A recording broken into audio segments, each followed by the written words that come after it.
People who refuse to let police search your vehicle during a normal run-of-the-mill traffic stop. What happened next? Car smelled like weed because my dumbass friend brought his packed pipe and stuck it in the glove box. Calmly refused the search. Cop said that was fine, but now he was going to call the dogs to come have a sniff.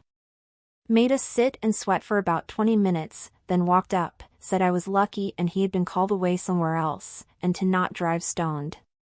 In a lot of places they can't make you wait for a dog any longer than the stop would be with no dog whatsoever. Otherwise you're being detained. Yep, learned that later. That event was actually a catalyst for me learning a lot about the law and the rights of the police. I had a similar experience going to court to fight a speeding ticket. I learned a lot about the restrictions placed on cops, where and how they're allowed to do things. Plus, I ended up winning my case. How did you win? I had a speeding ticket on a crowded one-lane road, said he had me on radar at 71. I had just turned out of my driveway and have a Volkswagen. I told him I didn't even think my car could get up to 71 that fast. What worked for you? One thing I've heard is asking when the radar gun was last calibrated. The few times I've gotten a speeding ticket, the cop has been very no-nonsense. They immediately tell me why I was pulled over, and when they handed me my ticket they specifically point out where it's marked the last time they calibrated their device. Makes fighting the ticket pretty damn hard. The few times I've gotten out of a ticket were because I made the cop laugh because they've given me an opening to talk to them. In Canada, they don't even have to produce proof you were clocked going over the limit. The cop's expert testimony makes you guilty unless you can prove innocence by calling another driver as a witness. Rigged system. Ask for him to provide the dashcam verifying that you were the only possible target, the readout, and the calibration date certification. The burden of proof that you were the target, that the radar was used properly, and it was properly functional is on him, your accuser. This has gotten me out of several tickets, but sometimes the judge just doesn't care. YMMV/IANAL, check with local laws on what your rights are and what they are required to provide upon request. You may have to ask for something prior to your court date. And may be certain phrases that you must use.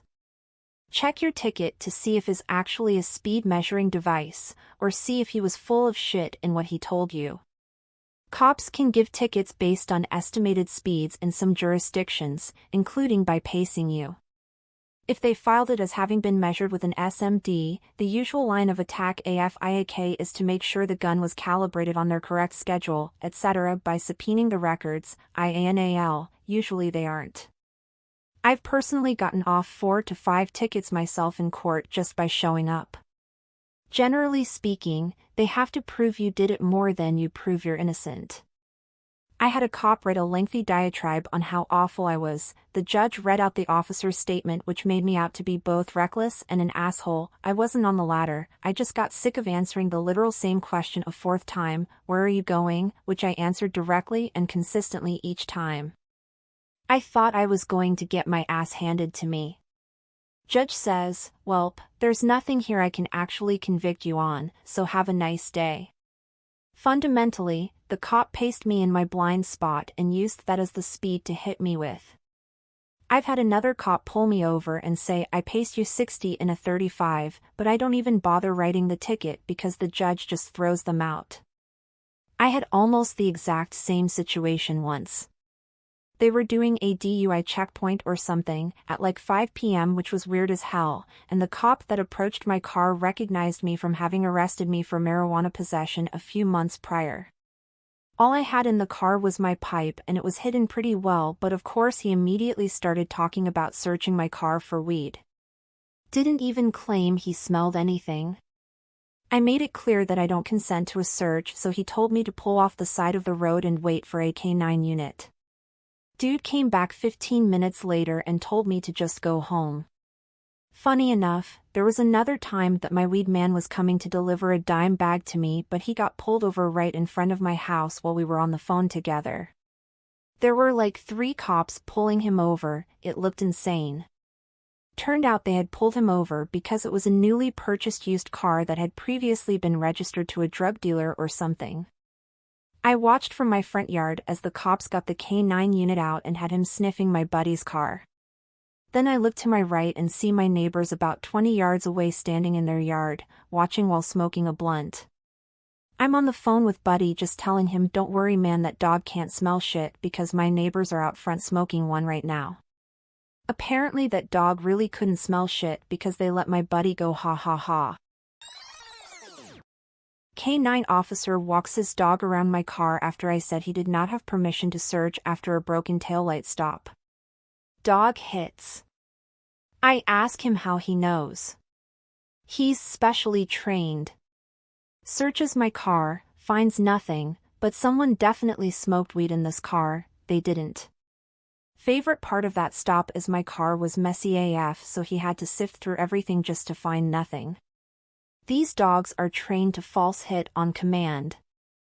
I watched some documentary about an ex-DEA officer gone dealer. It was quite the interesting watch. Edit, okay, for those asking, I found the video. It's called Never Get Busted Again by Barry Cooper. I also might have gotten his official position wrong. Sorry folks. I believe it. I'm not saying dogs aren't specially trained, but they're also specialty trained to do what they're told. Yep. Also, this documentary talked about how amazing these dogs are on how and what they can smell. The one time I've declined it went like this: "Cop, why does your vehicle smell like marijuana?" Me, I wasn't aware it did. "Cop, may I search your vehicle?" Me, no cop, okay, have a nice day. This was a once-off. Before that I was dumb and let them search my car. That was the last time I've been pulled over, so I'll see what happens next time. My friend agreed to have his car searched once while I was with him. We had just been waiting to pick up a girl who was taking forever to get ready in an expensive neighborhood, but he had a crappy college kid used car. He had nothing to hide and said okay. Those cops tore everything apart in his car. Broke panels open and even ripped open fabric to look inside. He just sat on the curb kinda stunned. He had a hacky sack. They tore it open and poured the beads across his floor. He had a jacket in the car. They tore open the pockets to check in the lining, etc.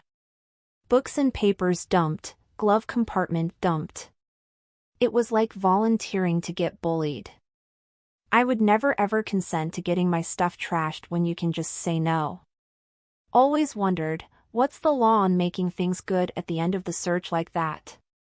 Also, with wrongly executed warrants on houses where the door etc. gets trashed and left unsecured. Context from Montana driving through Minnesota in my wife's Bug-Eye WRX. Police, mirror tinting is illegal. I'm going to need to search your car since I can't see into it. Me, sir, if you take a closer look you'll see that it's not mirrored. It starts dark at the bottom and turns blue from the middle to the top. You should absolutely be able to see in. Police checks, then walks around and comes back.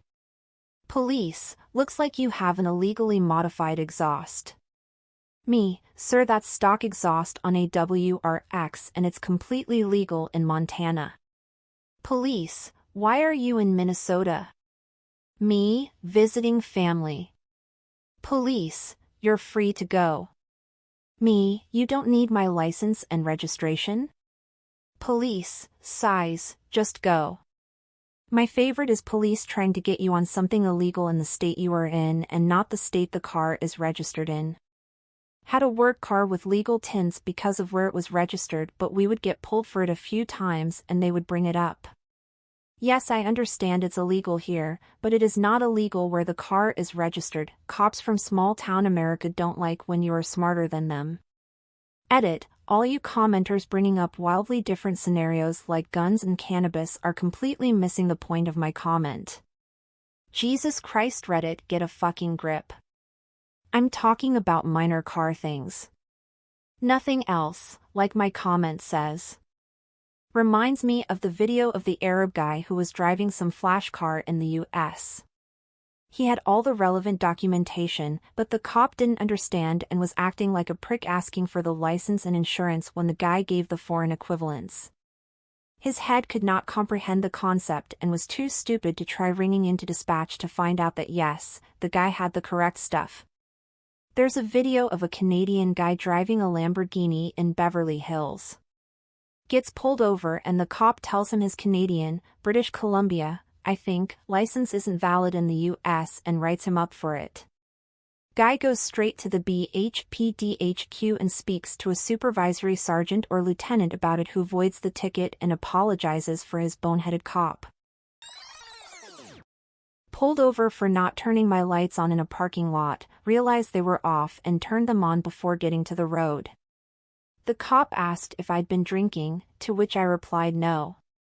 He asked if I had any open containers, to which I said no, and I stated I didn't consent to a search when he asked if I minded if he checked. He then informed me that turning your lights on late was a sign of being drunk, so he really needed to check. I said that I'd already responded that I hadn't, and I still wasn't consenting to a search. He then went straight pissy mode, claiming he was just going to give me a warning until I started getting all unfriendly with him. I told him that I agreed that I turned my lights on fairly late, but he was effectively calling me a liar to my face, so unless he had reasonable suspicion and I was being detained, I'd be happy to take my ticket and move on. He cut me off just before the end of it and said I was free to go. It's sort of like a game to them, but if you're saying enough of the right words, they have to decide if they have anything better to do that night or not. Luckily for me, it seemed there were other things for him to do. Saying enough of the right words to make them think it's not worth it is a very effective tactic in many situations.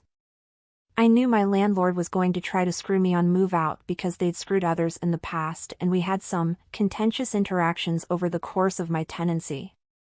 So I preemptively sent an email outlining the improvements I'd made to the unit, receipts attached, with just enough phrasing from tenancy laws to remind them I'd taken them to court once and would do it again if necessary. I was leaving the state and would not have cared enough to fight them this time, but they didn't know that, and returned my full deposit one day early. In my state, pet deposits are illegal, but it doesn't stop landlords from asking for them. I always just paid them because when it came time to get my security deposit back, an assholery from them would get a politely worded email with the statute that they'd violated, and then I'm automatically entitled to triple my deposit back. They'd always shut up real quick. No shit, that works? Trust me, being ready to fight, by showing you've done your homework, is 90% of the battle. Sometimes they'll call your bluff, but if you already are citing statute, it's not really that much more effort to go down to the courthouse and fill out a few forms, pay a small fee to sue them in small claims. That becomes a much bigger headache, and again once it gets to that point then they're out not only the original deposit, but 2x over that. It's not a good bluff to make. I've literally had a judge rule in my favor because I brought a binder full of printouts with statutes and examples of why they shouldn't have towed my car. They made me wait until all the other cases had been heard, then he brought me up to the stand, saw me opening this big-ass binder about to explain my case, and stopped me, said clearly you've done all your homework on this one, so I'm just gonna give it to you so I don't miss lunch. I got the entirety of the towing fee back, minus a $25 court charge that I had to pay separately. They wouldn't just take it out of the check. It's crazy how many different ways people go about getting their way. I would never, in a million years, do what you did. Note, I'm not being judgy here, it's just not my personality. I try to befriend those around me and just generally be willing to comply with whatever is reasonable, and when they start being unreasonable then I just avoid interactions as much as possible to avoid more unreasonableness. I imagine if you and I sat down and were somehow able to parse out the utility we gain from both strategies, we'd average out about the same. However, it's thoughts like this that lead me to wishing there was an equation for all things that we could just plug in and it spits out an actual strategy that leads to the highest personal utility, lol, because sometimes I imagine my strategy would come out ahead, and sometimes yours would. At a DUI checkpoint, an officer asked to search my car. I made it perfectly clear that I do not consent to searches. So the officer claimed to smell weed coming from my car, and that magically gave him probable cause to search. I haven't smoked weed in over 10 years, and my car has never had weed inside, smoke or otherwise. It seems cops are using the "I smell weed" excuse to circumvent search and seizure laws. Edit 1. Spelling errors. Edit 2. Since so many asked about the outcome. The cops searched my car, found nothing, and sent me on my way. The smell of weed isn't probable cause anymore in some legal states. Hooray for progress. Maybe now they'll smell fentanyl and then spaz out. Back in 2001, I was 17 years old and picked up my buddy from work at 11 p.m. on a Friday, who was also 17 years old. I was waiting in front of the grocery store where he worked. He ran out of the store just being an idiot and got in my truck. There was a police car behind me. Police car followed me out of the parking lot and immediately pulled me over. He asked if he could search my truck. My truck was a tiny two-seater. If we'd stole anything, there was no place to hide it. I said for what reason? He just asked to search it again, and I said no. He could see that my buddy was still wearing his work clothes. Cop came back and gave me a ticket for having a clear license plate cover. They were legal at the time, but said it was cloudy and obstructing my plate. Obviously looking for something to punish me for. I pled not guilty to the ticket and requested a trial. Went to initial hearing, told judge the story and showed judge the cover, that it was clear. Just asked me to just leave it uninstalled and threw out the ticket. I hope you put the cover back on. I was sent on my way with a warning. A friend and I were leaving a New Year's Eve party and got pulled over. The officer asked if we had been drinking. I hadn't and was driving. He then asked if he could search the car for any open containers of alcohol, which I declined. He then said I had been swerving and to pay better attention. I wasn't swerving. My girlfriend's mom was a traffic court judge and told me this was most likely an attempt to get the first arrest or ticket of the year and win an office pool. Since I wasn't obviously doing anything, he didn't want to waste his time and sent me on my way. Yup, I was also hit with the "you were swerving" when I wasn't. When I called him out on it, he then said my dad's license is expired. It wasn't. I asked if that affects my license somehow. They then took it one step further and brought out a drug dog who I'm convinced they trained to bark on command since I've never done drugs. Gave them probable cause to tear my car apart for an hour. And they apparently have no responsibility to leave you stuff the way it was when they are done. They certainly don't. My husband was very poor growing up, and they raided his house to arrest his father when he was like 8 years old and literally ripped open his mattress to look inside. All he had as a little kid was a mattress on the floor and a TV, and they took a fucking knife and ripped open his mattress and then just left. I fucking hate cops so much.